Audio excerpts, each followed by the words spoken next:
ये बात है 2007 की, जब एक आर्कियोलॉजिस्ट डॉक्टर मार्क हॉली लेक मिशिगन के ठंडे और गहरे पानी में एक मिशन पर थे।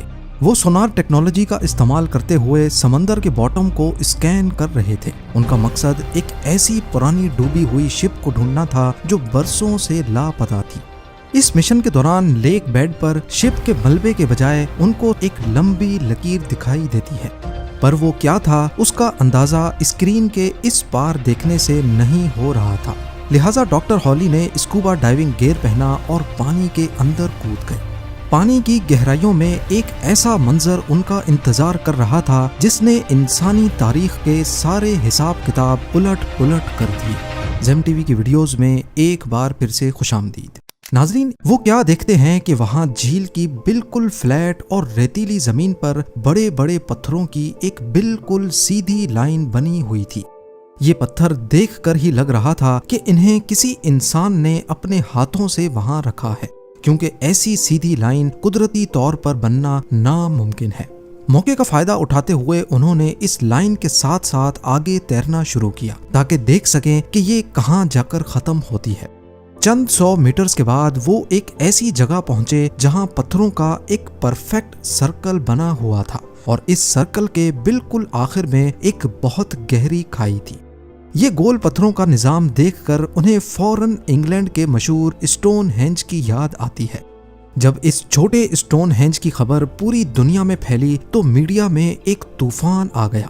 कहा जाने लगा कि शायद ये स्ट्रक्चर 10,000 साल पुराना है, यानी असली स्टोनहेंज से भी 5,000 साल पुराना। लोगों ने सोचना शुरू कर दिया कि शायद इसका कोई मजहबी या रूहानी मकसद होगा, लेकिन डॉक्टर हॉली का दिमाग कुछ और ही सोच रहा था। उनका मानना था कि मीडिया इस गोल दायरे पर ज्यादा फोकस कर रहा है, जबकि असली राज इन पत्थरों की 1 मील लंबी सीधी लाइन में छुपा है। ठीक उस वक्त जब डॉक्टर हॉली इस राज को सुलझाने में लगे थे, एक और ग्रेट लेक में ऐसी ही एक और डिस्कवरी हुई जिसने इस मिस्ट्री पर नई रोशनी डाली। 2009 में यूनिवर्सिटी ऑफ मिशिगन के एक एंथ्रोपोलॉजिस्ट जॉन ओशे ने एक रिसर्च पेपर पब्लिश किया। इस रिसर्च के मुताबिक उन्होंने 300 किलोमीटर दूर लेक हिरोन के अंदर भी बिल्कुल वैसी ही पत्थरों की लाइन ढूंढी है। जॉन का नतीजा ये था कि ये पत्थरों की लाइंस असल में हजारों साल पहले पुराने जमाने के शिकारियों ने बनाई थी, जिनको ड्राइव लाइंस कहा जाता है। नॉर्थ अमेरिका में हजारों साल पहले नेटिव लोग कैरिबू नामी जानवर का शिकार करते थे। कैरिबू जानवर की एक बहुत अजीब आदत होती है कि वो हमेशा किसी सीधी लाइन या रास्ते को फॉलो करते हैं।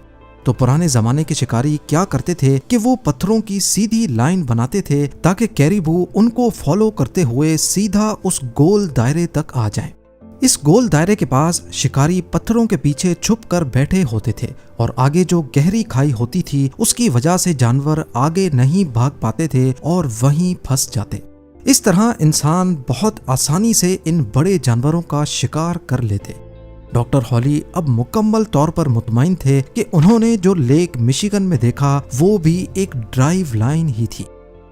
ऐसी ही एक और हैरान कर देने वाली कहानी 2023 की है, जब एक ब्रिटिश ऑयल कंपनी मेडिटेरेनियन सी के ऊपर अपना जहाज लेकर नई ऑयल और गैस फील्ड्स की तलाश में मशगूल थी।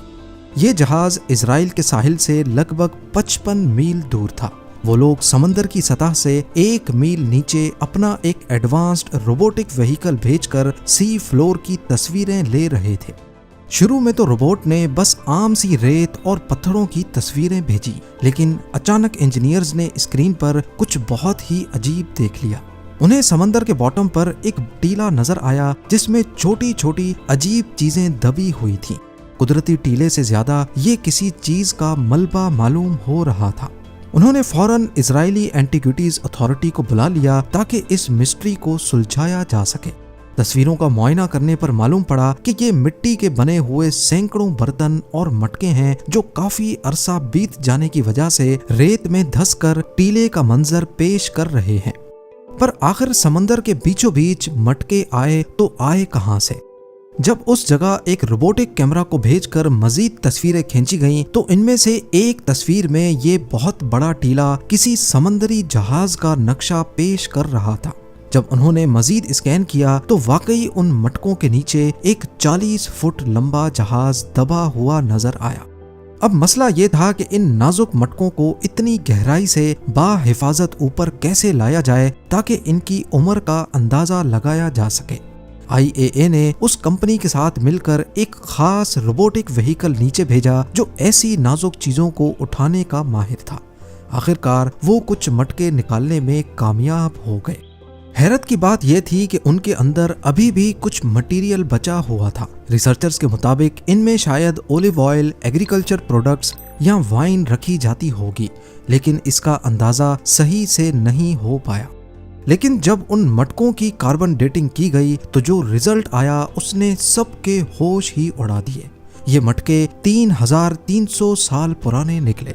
इसका मतलब ये था कि ये आज तक की हिस्ट्री में डीप वाटर यानी गहरे समंदर में मिलने वाला सबसे पुराना शिप रैक था। इस डिस्कवरी ने जहां पूरी दुनिया को हिलाकर रख दिया, वहीं इससे ये साबित भी होता है कि हजारों साल पहले के सेलर्स उस वक्त हमारी सोच से कहीं ज्यादा एडवांस्ड नेविगेशन टेक्नोलॉजी जानते थे। मेडिटेरेनियन सी कोई छोटा समंदर नहीं है, ये 1 मिलियन स्क्वायर माइल्स पर फैला हुआ है और यहाँ की लहरें बहुत खतरनाक हो सकती हैं। ये सोचना ही अपने आप में एक जादू लगता है कि 3000 साल पहले लोग ऐसे जहाज बना लेते थे जो इन एक्सट्रीम कंडीशंस का सामना कर सकें।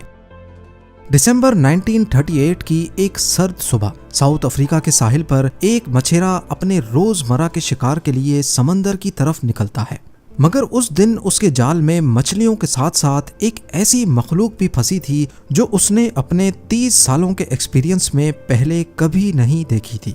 एक 5 फुट लंबी नीले रंग की चमकती हुई ऐसी समंदरी मखलूक जो देखने में किसी दूसरी दुनिया का हिस्सा लगती हो। इसमें सबसे अजीब चीज ये थी कि इसके ऊपर का हिस्सा किसी मछली जैसा था, लेकिन नीचे 4 सख्त टांगें भी मौजूद थीं। तहकीक के लिए जब इसे फिश एक्सपर्ट्स को दिखाया गया तो पहली नजर में उनको यकीन ही नहीं आया, क्योंकि साइंस की दुनिया में जिस मछली की किस्म 6.5 करोड़ साल पहले इस दुनिया से खत्म हो गई थी, वो समंदर से जिंदा पकड़ी गई थी।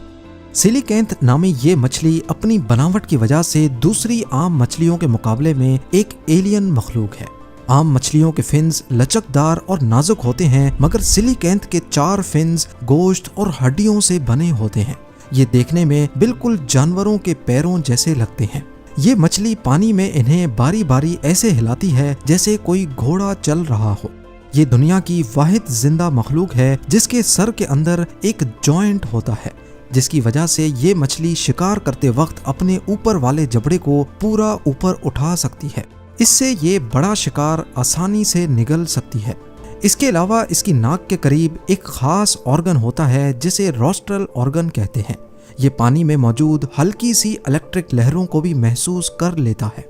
चूंकि ये गहरे अंधेरे पानी में रहती है, इसलिए इसे शिकार देखने की जरूरत नहीं पड़ती। ये सिर्फ बिजली की लहरों से शिकार ढूंढ लेती है।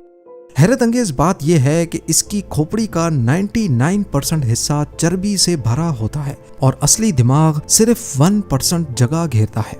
ये चर्बी इसके जिस्म और दिमाग को समंदरी प्रेशर से बचाने का काम करती है। और आखिर में जहां ज्यादातर मछलियां अंडे देती हैं, वहीं सिलिकैंथ अपने जिस्म के अंदर ही अंडे पालती है और जब बच्चे पूरे बन जाते हैं तो ये जिंदा बच्चों को जन्म देती है। साइंसदानों को सिलिकैंथ के बारे में इस जिंदा मछली के मिलने से तकरीबन 100 साल पहले ही पता चल चुका था। 19वीं सेंचुरी में यूरोप और दीगर जगहों से खुदाई के दौरान ऐसी मछलियों के फॉसिल्स मिले जो आज की किसी मछली से नहीं मिलते थे। इन फॉसिल्स की कार्बन डेटिंग और उन पत्थरों की लेयर्स की जांच से पता चला कि ये 400 मिलियन साल पहले पैदा हुई थी और उनका सिलसिला 65 साल पहले अचानक रुक गया। सिलिकैंथ के फॉसिल्स उन्हीं पत्थरों में मिले जहां डायनासोर्स जैसे टी-रेक्स के फॉसिल्स पाए गए हैं। 65 मिलियन साल पहले की मिट्टी की लेयर के बाद पूरी दुनिया में कहीं भी इसका कोई फॉसिल नहीं मिला।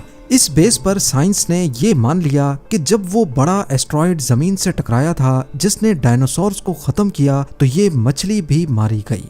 सिलिकैंथ को उन टेट्रोपॉड्स के साथ जोड़ा जाता है जो पानी में तैर भी सकते हैं और जमीन पर चलने की सलाहियत भी रखते हैं।